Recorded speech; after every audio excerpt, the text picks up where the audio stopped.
أين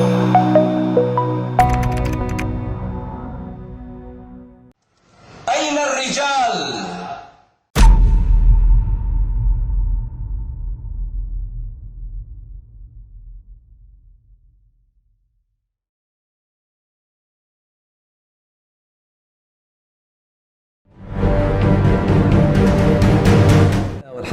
به نام الله ستایش مر الله را. درود و سلام بر پیغمبر الله، عائله ایشان، صحابگانشان و تمام پیروانشان. شهادت می دهم که نیست معبود جز الله و محمد رسول اوست. موضوع برنامه امروزه ما کلام بی پایان الله نماز را برپا دار می باشد. الله متعال می گوید: پس به خاطر پروردگارت نماز را برپا دار و قربانی کن. نماز ستون دین است و شخصی که آن را برپا می دارد دین را تطبیق می نماید و اولین کاری که بنده روز قیامت از آن پرسیده شود این نماز است. اگر نماز او کامل باشد پس تمام کارهای او معتدل خواهند شد. اگر نماز او به ترتیب ندار آمده باشد پس بنده نیز رسوا شود. وقتی که به نزد پیغمبر صلی الله علیه و سلم هیئتی از قبیله ثقیف آمده از ایشان خواهش نمود که برای آنها گذشت کرده برپا نداشتن نماز را برایشان اجازت دهند. ایشان صلی الله علیه و سلم گفتند: در دینی که رکوع و سجود ندارد خیری نیست. مسند امام احمد.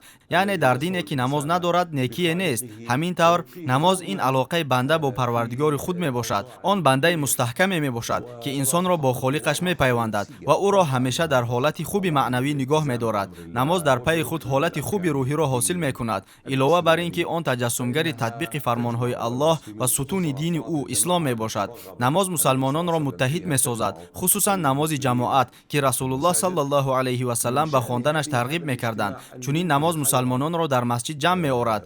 انتظاری می رود که چون این جمع آمد مسلمانان برایشان خیر ایجاد نماید. چون این از حالت مسلمانانی که به نمازهای 5 وقته، نماز جمعه و نماز عیدین جمع می شوند و در موسم حج به هم می آیند. همه این جمع آمدها در اساس خود باید برای تبادل تجربه، معلومات و اخبار صورت گیرد تا که در امت اسلامی سخنان پیغمبر صلی الله علیه و سلم که آن را به یک جسم یکلوخ تشبیه دادند تجسم یابند. چون که اگر یک عضو جسم دردمند باشد تمام جسم با تب و بیدارخوابی اذیت کشد. نماز برای هر یک مسلمانی بالغ از طرف الله تعالی فرض عین تعیین شده است. آن تجسم کننده علاقه بنده با پروردگارش بوده، علامت است که بین کفر و اسلام را جدا می سازد. رسول الله صلی الله علیه و سلم می گویند: میان بنده و کفر ترک نماز می استد. روایت احمد، مسلم، ابو داود، نسائی و ابن ماجه. از این خلاصه برمی آید که نماز باید در مرکز توجه دولت اسلامی قرار گیرد. دولت نباید آدمان را در مسئله نماز را خواندن یا نخواندن آنها به خواهشات خودشان حواله کند.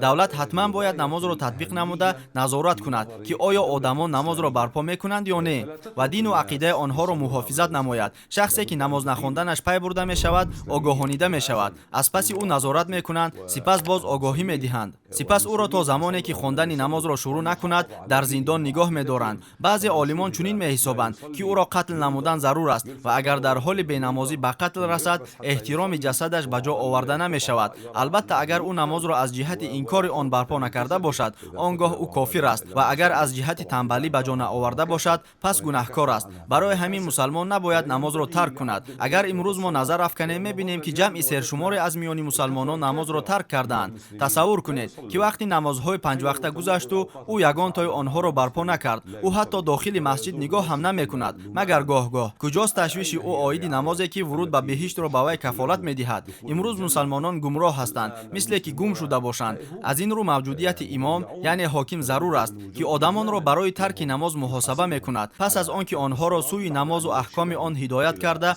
و برپای آن ترغیب کرد و سپس مکانهای را برپا نمود که در آن نماز میخوانند و اگر بعد این آنها نماز را ترک کنند امام آنها را محاسبه نموده برایشان جزاهای مناسب را تعیین میکند تا که جامعه مسلمانان درجه بلند انتظام را داشته باشد و جامعه باشد که نماز را قائم داشته به الله متعال مطیع گردد و همه فرمان و بازداشت‌های الله فرستاده را رعایت کند. به الله برای خودم و شما استغفار میگویم. السلام علیکم. тамошобинони гиромӣ, агар хоҳед ки навораҳои мо зуд و бардавом бароянд, пас зер кардани тугмачаи лайкро фаромӯш накунед. албатта дар шабакаи мо обуна шавед ва видеоҳои моро ба дигарон бирасонед, зеро расонанда мисли амалкунанда соҳиби мукофот мегардад.